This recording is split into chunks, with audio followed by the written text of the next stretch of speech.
We are awaiting the ceremonial first pitch, and the man entering on the golf cart is a beloved figure here in Boston Red Sox land.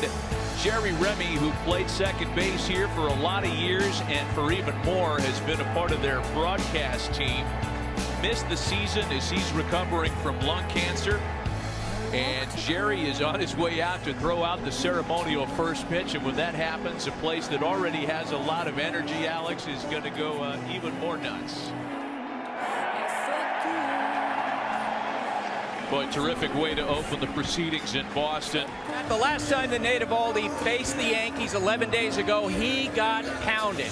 His splitter wasn't good. His slider wasn't good. 7 runs allowed in 2 2/3 innings. He's been their best pitcher. He's an all-star. But tonight, Matt, count the swings and misses. They will tell a story. So the winner, the Tampa Bay Rays, a team that won 100 games this year. For the loser tonight, their 2021 season comes to an end. Crowd on its feet for the first pitch, and Rizzo takes a one-hopper down to Bobby Dahlbeck for the first out. Hit it hard, but right at the Boston. Alrighty, y'all. Second place Boston Red Sox in the Grapefruit League, just behind the Baltimore Orioles. Talk about the spring training where I personally did not expect them to become a second place team. But of course, spring training is just spring training, it's just spring training, it's just spring training. Because here's the deal. The offseason, which is going to be the biggest portion of our topic of discussion today, the offseason was atrocious. It was awful, right? We all know that. Things are so simple. The ownership group talks about the fact that, hey, we're going to go full throttle, full speed ahead. We're going to do what it takes to get the job done. We're going to do what it takes. And we're going to spend the amount of money that we want to spend.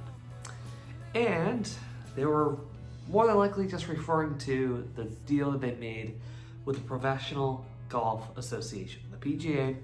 They were talking about the deal in which they spent a significant portion of their funds on in order to create that partnership that they made with the Fenway Sports Group. We all know what went down with that. So to relive that pain, we have no more money for the Red Sox, and that's really when things became officially clear. Because even at the winter meetings, folks were, booing our leadership yet again, and we signed our new president of baseball operations. There we go, words.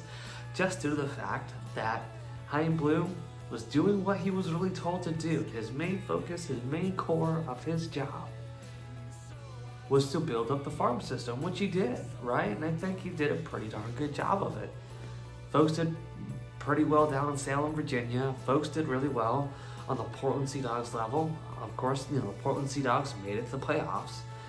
And then Worcester, they did a pretty decent job as well. They, had their ups and downs, of course. I think Worcester, the Woo Sox, folks get, traded up and down all the time, so they did what they could, while they were managing the players that they had. And so, Chaim got kicked out for being asked what he was doing. But at the same time, you also have to focus on the Red Sox, right? And that was the biggest strain between Cora. That was the biggest strain with him. And that all led full circle to the strain even within the ownership group, right? The ownership group was talking with Sam Kennedy. They were talking about their own views. And essentially, I feel like they left everybody else in the dark because whatever they wanted clearly wasn't what Chaim was doing, what Cora was doing, and what the rest of the farm system was doing, right? They had this image, and they just could not communicate it. Funny that we should say communication, right? Because when communication fails, things like this happen. It's awful. It's miserable. I get it. It's not what we expected to see several years ago, especially back in just 2018, right? The team, the product that we had in the field was incredible. It was strong, it was dominant, folks worked together, everybody respected Cora, and everybody was willing to win for everybody involved. And then Dabrowski left, and then a lot of other players left. And of course, with the ownership group, a lot of other good players left because they didn't want to go the little bit of an extra mile in the negotiations to talk about what really matters most, which was the money. In the years that they were going to pay these players out. Mookie Betts, Xander Bogaerts, JD Martinez, and so many other folks that we really so desperately needed.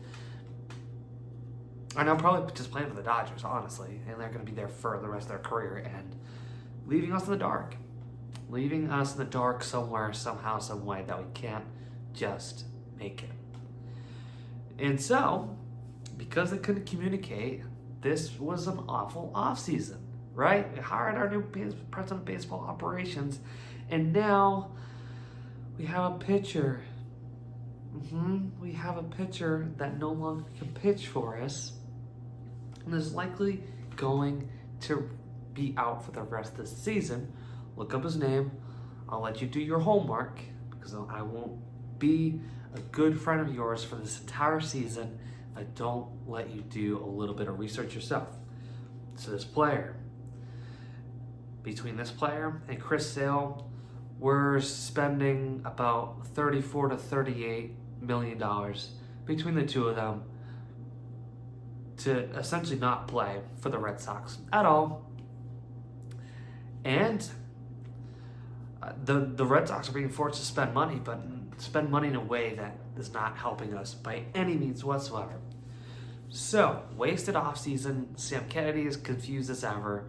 He's only about, maybe 40s, mid-50s, right around there, give or take a couple years. He's starting to get dementia. John Henry's clearly fallen off a cliff. Tom Warner is trying to chase the both of them at the same time, but it's pretty hard to save a guy who has dementia, and it's pretty hard to save a guy who fell off a cliff. Sorry. Right?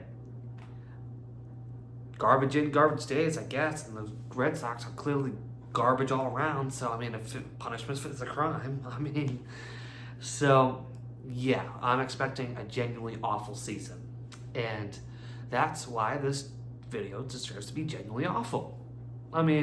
No way around it. And so it really stinks having our first episode back for the Boston Red Sox spring training where everything should be looking up like there's no tomorrow. Ruined. Gone. All done. Sorry. And so, big question remains. Will the Red Sox continue being the Red Sox, continue on that downward slope into the depths of trash? Or will maybe John Henry sell or finally pull his head out of his rear end? That's biggie. He's going to have no choice no matter what. So, suppose this long, tiring season will tell. And so, everything related to the Foul Ball Podcast is found at our website, foulballpodcast.com, and we'll see how the second place Red Sox in the Grapefruit League do.